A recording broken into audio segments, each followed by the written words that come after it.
So on your screen, you'll see an image of Escaping a Life Sentence. You know, that was the big bad book. That's the book that put me out there in a big way. That book was #1 for a whole month.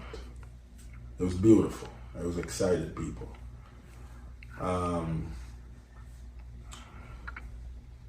That book got emotional.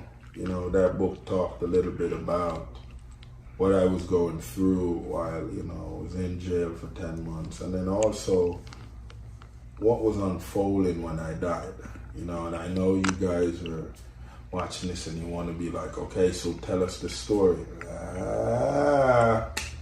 I'm going to let you guys do some research. You get to see more about who I am. You know, there's articles out there.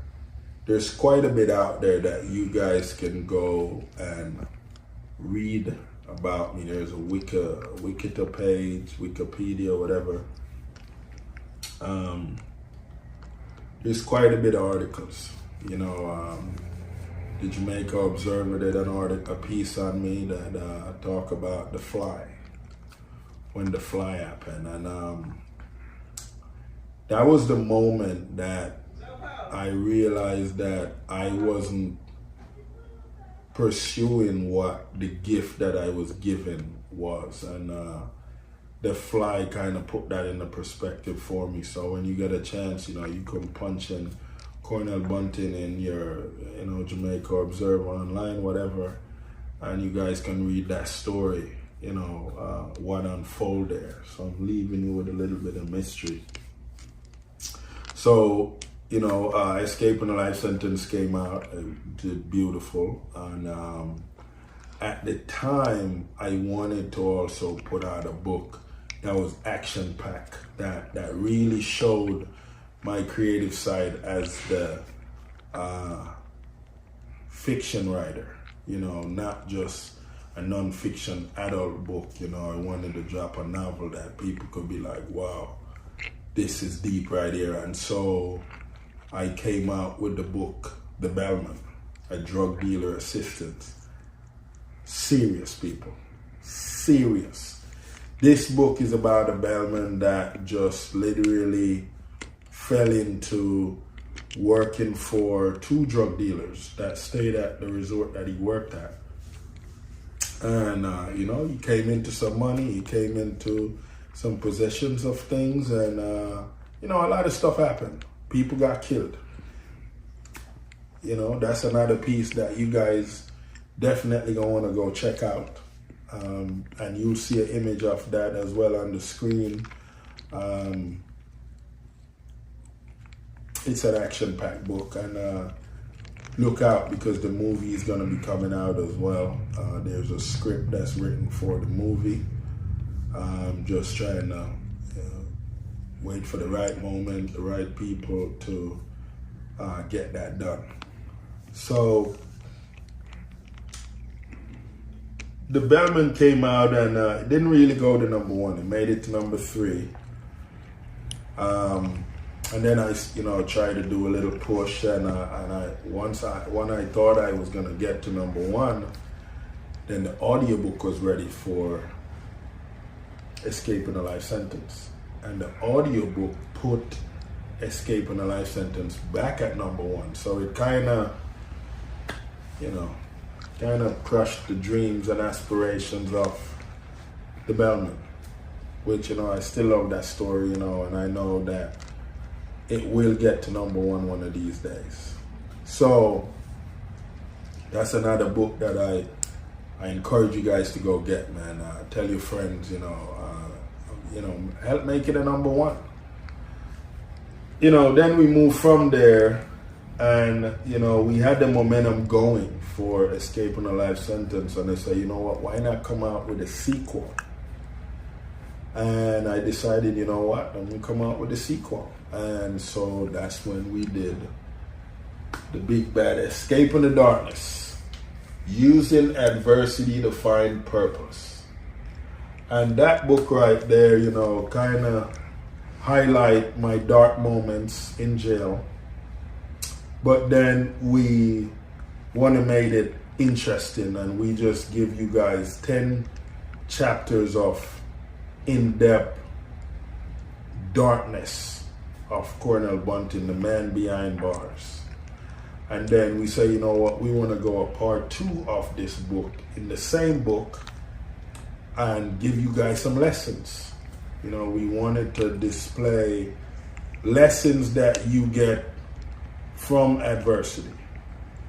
How you can use your adversity to find what your purpose is. And so that's what this book is.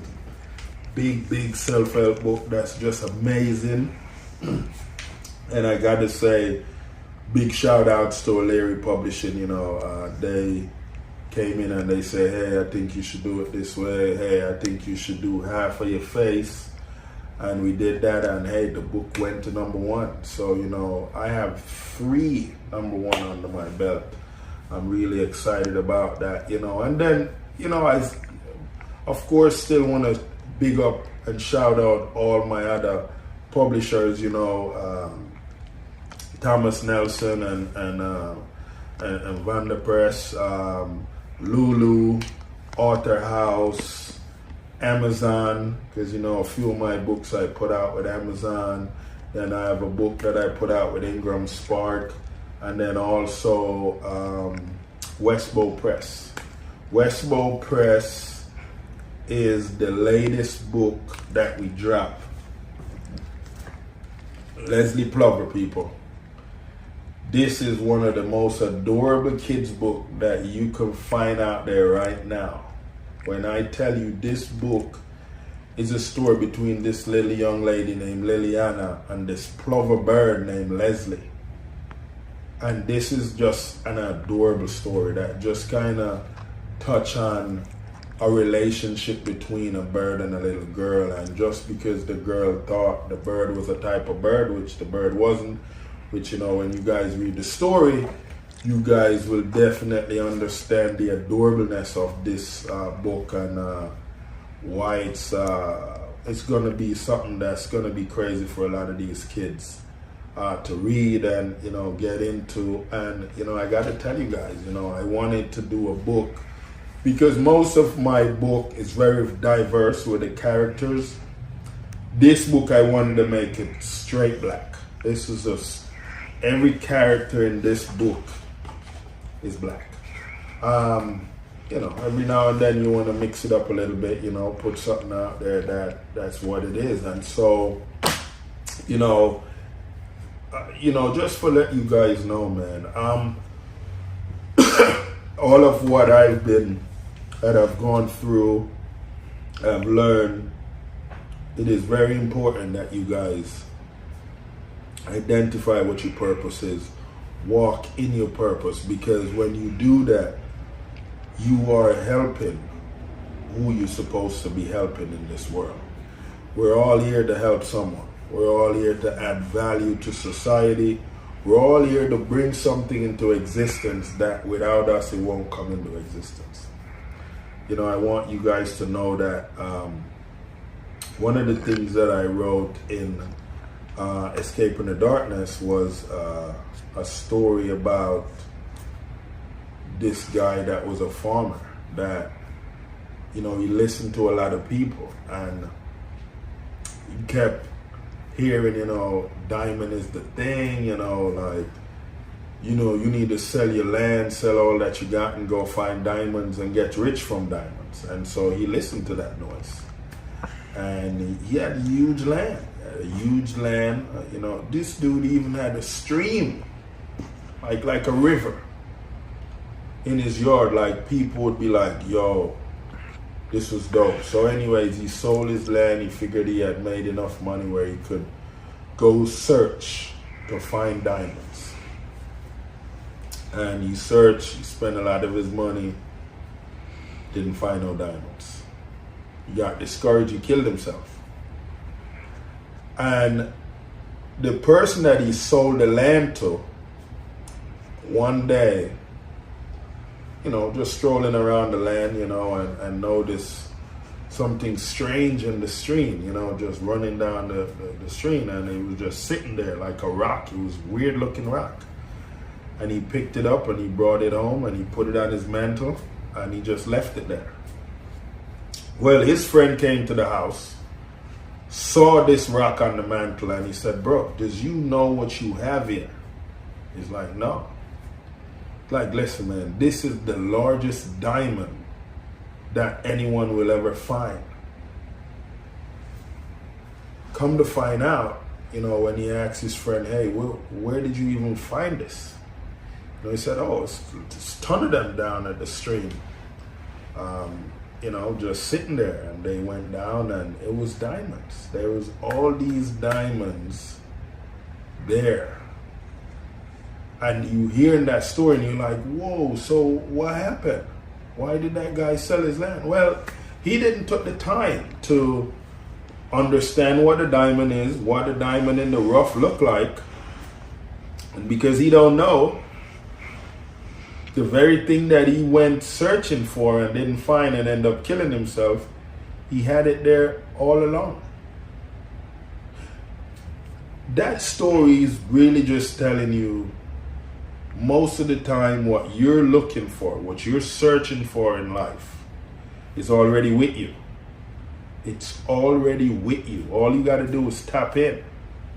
Tap into what that look like, what the possibilities of that looks like. And I'm telling you guys, sometimes it's not good to listen to all these noise in your ear, all these people telling you to do this and to do that. Believe in yourself. Understand that you is more important than anyone else in this world, because you got to be okay in order for you to take care of all the other people that's dependent on you. So with that being said, we gonna zone out. Listen, big ups to Nini Zelda Entertainment. Man, listen, man, you guys keep watching. There's so much more stuff coming. You guys might even have me again. You just never know. But listen, it was lovely vibing with you guys, yeah?